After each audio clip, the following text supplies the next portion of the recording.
Hello friends, I am Yogita. Welcome back to YouTube channel economics आसान है। Guys, अपनी important question answer series को continue करते हैं और आज के इंपॉर्टेंट क्वेश्चन को हम डिस्कस करते हैं। सो गाइज, आज का जो हमारा इंपॉर्टेंट क्वेश्चन है वो क्या है? Difference between leakages and injection. Leakage और इंजेक्शन के बीच में डिफरेंस बताना है। सो गाइज, बात करें कि हम पहले भी डिस्कस कर चुके हैं कि जब भी तुम्हें डिफरेंस बताना हो किसी भी चीज का तो विद बेसिस तुम उसका आंसर लिखोगे। कि जब तुम विद बेस उसको एक्सप्लेन करते हो ना तो बहुत अच्छा इंप्रेशन पड़ता है और फुल मार्क्स मिलेंगे तुम्हें। सो गाइस, डिस्कस करते हैं कि भाई लीकेज और इंजेक्शन होता क्या, कंसेप्ट को समझते हैं और विद बेसिस किस तरीके से हम इसका आंसर लिख के आएंगे एग्जाम में ताकि हम इसमें फुल मार्क्स स्कोर कर सके। सो गाइस, बात करें लीकेज और इंजेक्शन की तो विद बेसिस हम बताएंगे। तो सबसे पहला हमारा बेस क्या है? मीनिंग। सबसे पहले हम एक्सप्लेन करेंगे भाई लीकेज और इंजेक्शन होता क्या है, मीनिंग बताएंगे। तो बात करते हैं लीकेजेस की। It refers to the withdrawal of money from the circular flow of income. Leakage का मतलब क्या कि हम कहते हैं कि भाई पाइप लीक कर रहा है, वाटर लीक कर रहा है, उसमें से मतलब कि कमी हो रही है किस चीज की, कम हो रहा है कोई चीज, है ना। तो यहाँ पे लीकेज का मतलब भी वही है कि विड्रॉल होगा। क्या होगा? किसका होगा? इनकम का होगा। किस में से होगा? सर्कुलर फ्लो ऑफ इनकम में से होगा। तो विड्रॉल जब होगा इनकम का सर्कुलर फ्लो ऑफ इनकम में से, दैट इज लीकेज। ठीक है, कम हो जाएगा हमारा क्या? मनी। किस में से? सर्कुलर फ्लो ऑफ इनकम से। क्योंकि अगर हम जब बात करते हैं सर्कुलर फ्लो ऑफ इनकम की तो सर्कुलर फ्लो ऑफ इनकम का मतलब क्या होता है कि इनकम सर्कल में क्यों फ्लो करती है कि one person expenditure is another person income. तो अब यहाँ पर क्या होगा? किसी भी वजह से, वो एग्जांपल के थ्रू हम समझेंगे कि कब लीकेज होगा, बट किसी भी वजह से क्या होगा? विड्रॉ हो जाएगा मनी। क्या हो जाएगा? विड्रॉ हो जाएगा, वो सर्कुलर फ्लो ऑफ इनकम में से निकल जाएगा, रिड्यूस हो जाएगा हमारा सर्कुलर फ्लो ऑफ इनकम। समझ में आया? देन बात करते हैं इंजेक्शन का मीनिंग क्या है। Injection, it refers to the introduction of income into the circular flow of income opposite to the leakage. कि यहाँ पर क्या होगा? इंट्रोडक्शन होगा, एडिशन होगा। किसका? इनकम का। किसमें? सर्कुलर फ्लो ऑफ इनकम में। अब किस किस वजह से एडिशन होगा वो तो एग्जांपल के थ्रू अभी हम समझेंगे ही। तो लीकेज का मतलब विड्रॉल होना इनकम का सर्कुलर फ्लो ऑफ इनकम से, और इंजेक्शन का मतलब एडिशन होना, इंट्रोडक्शन होना इनकम का सर्कुलर फ्लो ऑफ इनकम में। क्लियर हुआ? देन सेकेंड बेस आता है हमारा impact on circular flow of income. Impact क्या पड़ेगा किसका? लीकेज और इंजेक्शन का। तो बात करें लीकेज की तो विड्रॉल होता है यहाँ पे इनकम का, तो क्या होगा हमारा circular flow of income? Increase होगा या डिक्रीज होगा? ऑब्वियस सी बात है, डिक्रीज होगा। तो it decreases the circular flow of income. Then बात करें इंजेक्शन की तो इंट्रोडक्शन होता है, एडिशन होता है इनकम का सर्कुलर फ्लो ऑफ इनकम में। तो क्या होगा हमारा circular flow of income? Increase होगा। Very good, it increase the circular flow of income. Example के थ्रू अब बिल्कुल डिटेल में इसको समझते हैं। एग्जाम्पल्स देखते हैं। लीकेज का एग्जाम्पल क्या है? First saving.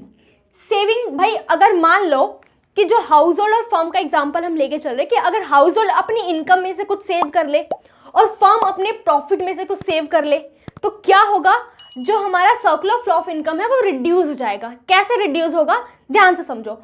फॉर एग्जाम्पल के लिए कि ये हमारा हाउस होल्ड होता है और ये फर्म होती है, ठीक है। इसी तरीके से हमारे क्या करता है? सर्कुलर फ्लो ऑफ इनकम चलती रहती है कि भाई हाउस होल्ड क्या देगा? फैक्टर्स ऑफ प्रोडक्शन देगा, फिर ये गुड्स एंड सर्विसेज देगा फर्म हाउस होल्ड को, और फैक्टर पेमेंट देगा हाउस होल्ड को, और हाउस होल्ड क्या करेगा? कंजम्पशन एक्सपेंडिचर करेगा। तो भाई फर्म क्या करती है? फैक्टर पेमेंट दे दिया, हाउस होल्ड क्या करती है? कंजम्पशन एक्सपेंडिचर करती है। तो one person expenditure is another person income. इस तरीके से इनकम सर्कल में फ्लो करती है। अब मान लो कि 100 रुपीज क्या हो रहे थे? सर्कल में फ्लो हो रहे थे। 100 रुपीज क्या हो रहे थे? इनकम फ्लो हो रही थी। अब क्या हुआ? हाउस होल्ड ने क्या करा? 20 रुपीज सेव कर लिए अपनी इनकम में से, क्योंकि अगर 100 रुपीज का प्रोडक्शन हुआ है तो फैक्टर पेमेंट कितनी मिली होगी हाउस होल्ड को? 100 रुपीज की मिली होगी। अगर वो 100 रुपीज का कंजम्पशन एक्सपेंडिचर नहीं करेगी, क्यों? क्योंकि यहाँ पे उसने 20 रुपीज सेव कर लिए। अब 20 रुपीज सेव करे तो कितने का कंजम्पशन एक्सपेंडिचर करेगी? 80 का।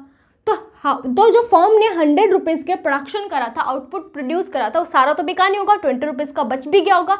तो यहाँ पर क्या होगा? फर्म अपना प्रोडक्शन को रिड्यूस करेगी और अब जो प्रोडक्शन करेगी वो 80 रुपीज का करेगी। क्यों भाई? इनकम रिड्यूस हो गई है। अब आगे जाके जो फ्लो होगा ना इनकम का, वो कितने का होगा? 80 रुपीज का होगा। क्यों? क्योंकि जो फैक्टर्स ऑफ प्रोडक्शन लगेंगे, वो जो प्रोड्यूस करेंगे गुड्स एंड सर्विसेज, उसकी वैल्यू कितनी आएगी? 80 रुपीज आएगी। तो अब यहाँ पर क्या होगा? सेविंग की वजह से रिड्यूस हो जाता है हमारा सर्कुलर फ्लो ऑफ इनकम। अब या तो भाई हाउस होल्ड अपनी इनकम में से सेव कर सकते हैं या फर्म भी अपने प्रॉफिट में से सेव कर सकती है। तो सेविंग से क्या होता है? विड्रॉल हो जाता है मनी का, रिड्यूस हो जाता है हमारा circular flow of income. Clear हुआ? देन सेकेंड एग्जाम्पल है हमारा टैक्सेस। टैक्स कौन कलेक्ट करता है? गवर्नमेंट कलेक्ट करती है। अब गवर्नमेंट क्या करेगी? हाउस होल्ड से क्या लेगी? इनकम टैक्स लेगी। ठीक है, जो कि एक तरीके क्या होता है, डायरेक्ट टैक्स होता है, जिस पर टैक्स लगता है उसी को पे करना पड़ता है। टैक्स का बर्डन जो इंसिडेंट है वो ट्रांसफर नहीं कर सकते। तो भाई जब गवर्नमेंट हाउस होल्ड से टैक्स लेगी तो उसकी इनकम रिड्यूस जाएगी, इनकम रिड्यूस होगी तो वो कम स्पेंड करेगा, कम स्पेंड करेगा तो ऑब्वियस ही बात है सर्कुलर फ्लो ऑफ इनकम कम होगा ना, क्योंकि one person expenditure is another person income. अगर वो 70 रुपीज स्पेंड करेगा हाउस होल्ड तो इनकम कितने की जनरेट होगी फॉर्म के पास, 70 रुपीज का। फिर फर्दर प्रोडक्शन कितना होगा, 70 रुपीज का होगा। तो रिड्यूस हो रहा है कहीं ना कहीं हमारा सर्कुलर फ्लो ऑफ इनकम। या फिर गवर्नमेंट क्या करेगी भाई, फर्म से भी कलेक्ट करेगी डायरेक्ट और इनडायरेक्ट टैक्स। डायरेक्ट टैक्स क्या कलेक्ट करेगी, कॉर्पोरेट टैक्स कलेक्ट करेगी कि फर्म के अपने प्रॉफिट पर जो टैक्स देगी वो कॉर्पोरेट टैक्स कहलाएगा।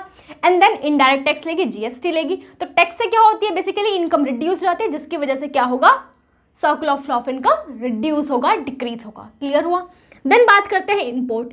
इम्पोर्ट का मतलब क्या कि जब हम फॉरेन कंट्रीज से गुड्स एंड सर्विसेज को मंगाएंगे डोमेस्टिक टेरिटरी के अंदर, है ना, डोमेस्टिक कंट्री के अंदर, ठीक है। अब यहाँ पर क्या होगा, हमारा जो पैसा वो फॉरेन कंट्री में जाएगा, तो ऑब्वियस ही बात है जो हमारी इनकम फ्लो हो रही थी वो कहीं ना कहीं रिड्यूस तो होगी। अब हो सकता है भाई हम इंपोर्ट करा रहे हो, हाउस होल्ड इंपोर्ट कराए या फिर फर्म इंपोर्ट कराए, बट इनकम तो रिड्यूस होगी ना, क्योंकि पेमेंट कर रहे हैं हम फॉरेनर्स को, फॉरेन कंट्री में पेमेंट करेंगे तो हमारी डोमेस्टिक इनकम रिड्यूस जाएगी, circular flow of income reduce होगा। क्लियर हुआ। तो ये एग्जाम्पल है किसके, लीकेजेस के। अब किस तरीके से क्वेश्चन पूछ सकता है एग्जाम में, एक तो भी डिफरेंस पूछ ही सकता है, 3 मार्क्स में पूछ सकता है, और 1 मार्क्स में कैसे पूछेगा भाई, कह देगा भाई कि लीकेजेस का कौन सा एग्जाम्पल है, इनमें से कोई भी 4 ऑप्शन देगा, उसमें से एक एग्जाम्पल लीकेज का होगा, जो कि मैंने समझा दी भाई यही एग्जाम्पल हो सकते हैं। या फिर कह देगा भाई इनमें से कौन सा एग्जाम्पल लीकेज का नहीं है। तो 1 मार्क्स में एमसीक्यू में पूछ सकता है तुमसे लीकेज और इंजेक्शन से रिलेटेड, ठीक है। देन बात करते हैं इंजेक्शन की। तो इंजेक्शन का एग्जांपल क्या, इन्वेस्टमेंट। इन्वेस्टमेंट कौन करेगी, फर्म करेगी। फर्म क्या करेगी भाई, बैंक से, फाइनेंशियल इंस्टीट्यूशन से मनी बोरो करेगी, देन उसको इन्वेस्ट करेगी। जब पैसा इन्वेस्ट करेगी तो क्या होगा, फर्दर एम्प्लॉयमेंट मिलेगी लोगों को, फैक्टर्स ऑफ प्रोडक्शन को इनकम मिलेगी, फैक्टर्स ऑफ प्रोडक्शन को इनकम मिलेगी तो ज्यादा एक्सपेंडिचर करेंगे, सर्कुलर फ्लो ऑफ इनकम क्या हो जाएगा, इंक्रीज हो जाएगा। इंजेक्शन का मतलब ही है भाई इंट्रोडक्शन होना मनी का, इंक्रीज होना सर्कुलर फ्लो ऑफ इनकम का। क्लियर। देन बात करते हैं गवर्नमेंट एक्सपेंडिचर। भाई गवर्नमेंट एक्सपेंडिचर का मतलब क्या है यहाँ पे कि गवर्नमेंट फ्लाईओवर बनवाती है, हॉस्पिटल्स बनवाती है, स्कूल्स बनवाती है। तो गवर्नमेंट जब एक्सपेंडिचर करती है तो लोगों को क्या मिलती है, एम्प्लॉयमेंट मिलती है, लोगों के पास इनकम जाएगी, लोग उतना ही क्या करेंगे, एक्सपेंडिचर करेंगे, और इतनी ही क्या होगी, फिर फर्म की इनकम भी जनरेट होगी, तो उतना ही प्रोडक्शन बढ़ता जाएगा। तो क्या होगा, basically circular flow of income हमारा इनकम से बढ़ जाएगा। क्यों, क्योंकि गवर्नमेंट ने एक्सपेंडिचर करा है। तो गवर्नमेंट जब एक्सपेंडिचर करती है तो एडिशन हो जाता है हमारे सर्कुलर फ्लो ऑफ इनकम में, क्योंकि इनकम जनरेट हो जाती है ना, लोगों के पास इनकम आ जाती है। इनकम आएगी तो भाई डिमांड करेंगे, डिमांड करेंगे तो फर्म को उतना प्रोडक्शन करना पड़ेगा, तो क्या हो जाएगा, हमारा सर्कुलर फ्लो इंक्रीज हो जाएगा, circular flow of income increase हो जाएगा। एक्सपोर्ट की बात करें भाई, जब हम अपने गुड्स को, डोमेस्टिक गुड्स को सेल करेंगे फॉरेन कंट्रीज में, ठीक है, कि फॉरेन कंट्रीज हमारे गुड्स की जब डिमांड करेंगे तो एक्सपोर्ट कहलाएगा। तो अब यहाँ पर क्या होगा, जब फॉरेन कंट्रीज हमारे गुड्स को खरीदेंगी तो हमारे यहाँ पे क्या आएगी, इनकम आएगी, है ना, फॉरेन करेंसी आएगी। इससे क्या होगा, इनकम आ रही है, इंट्रोडक्शन ऑफ इनकम हो रहा है, तो ऑब्वियस सी बात है क्या होगा, circular flow of income increase होगा। तो क्लियर हुआ होगा difference between leakages and injection. बहुत ही इजी कंसेप्ट है और बहुत ही स्कोरिंग भी है, ठीक है। तो इससे तुम्हारे 3 to 1 मार्क्स बिल्कुल स्कोर हो जाएंगे एग्जाम में, और इसको बहुत अच्छे से समझ लिया होगा, होप। सो गाइज इसके नोट्स तो मैं तुम्हें टेलीग्राम पे प्रोवाइड कर ही रही हूँ, वहाँ से तुम देख सकते हो। अगर ज्वाइन नहीं किया अब तक टेलीग्राम ग्रुप तो उसका लिंक मैं तुम्हें डिस्क्रिप्शन में दे दूंगी।